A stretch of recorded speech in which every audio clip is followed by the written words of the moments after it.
Good afternoon, traders. It's Bill Baruch with Blue Line Futures, and it's your midday market minute. The equity markets are holding very strong today as there was no announcement last night out of the White House on Syria. But President Trump did remind everybody just moments ago that there is news or is an announcement to come this afternoon or this evening, potentially. So the market, the S&P was trying to get out above last week's high. First test, it failed. Tried to make a second attempt, did not. Then that news came out. And ultimately, the pullback to 2660 is constructive. We've been telling clients if the market can hold 2660 through the middle part of the day, we expect a strong push higher at the end. Now, that is barring any news geopolitically ahead of that. But ultimately, the market seems strong. BlackRock's earnings were better than expected this morning. The market, as well as feeding off of that ahead of the banks tomorrow morning. JP Morgan, Citigroup, Wells Fargo. We expect to see solid showings from them, and they could be real big leaders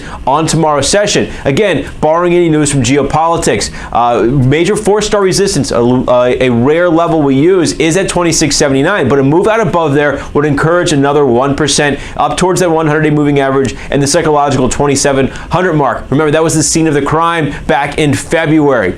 Moving on to crude oil, we've been talking about 66.66, the previous highs. We also had a level at 66.87. We want to see crude maintain a close above there to remain constructive. If it continues to close below there, then that's going to be discouraging. Geopolitics still are supportive, and any news coming out of such will likely support crude in the very immediate term. But we maintain what we said yesterday. These big rallies you have to capitalize on, and you need to manage risk on such. We remain bullish, but we're not encouraging people to put fresh positions on for the first time at $67. We've been bullish since 61. So manage your risk properly. We're here to help with that. Gold taking it on the chin as well as the dollar stabilized after FOMC minutes yesterday.